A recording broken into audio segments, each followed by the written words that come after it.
Now that you have created a homepage using the Easysitebuilder, you may require additional web pages for your website.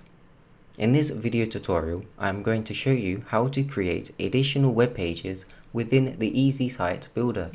To add an additional web page, open the Edit Menu Items page.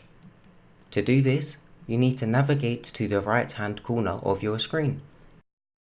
This tool here will tell you what web page you are currently editing.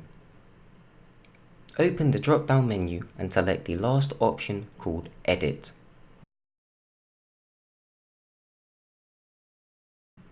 A page called Edit Menu Items will now appear.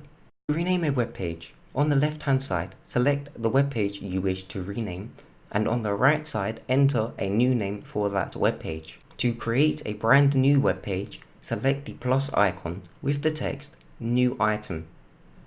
You will now be prompted to enter a brand new web page name, and then select Apply.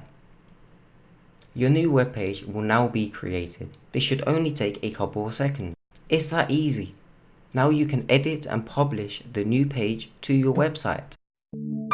Thank you for watching.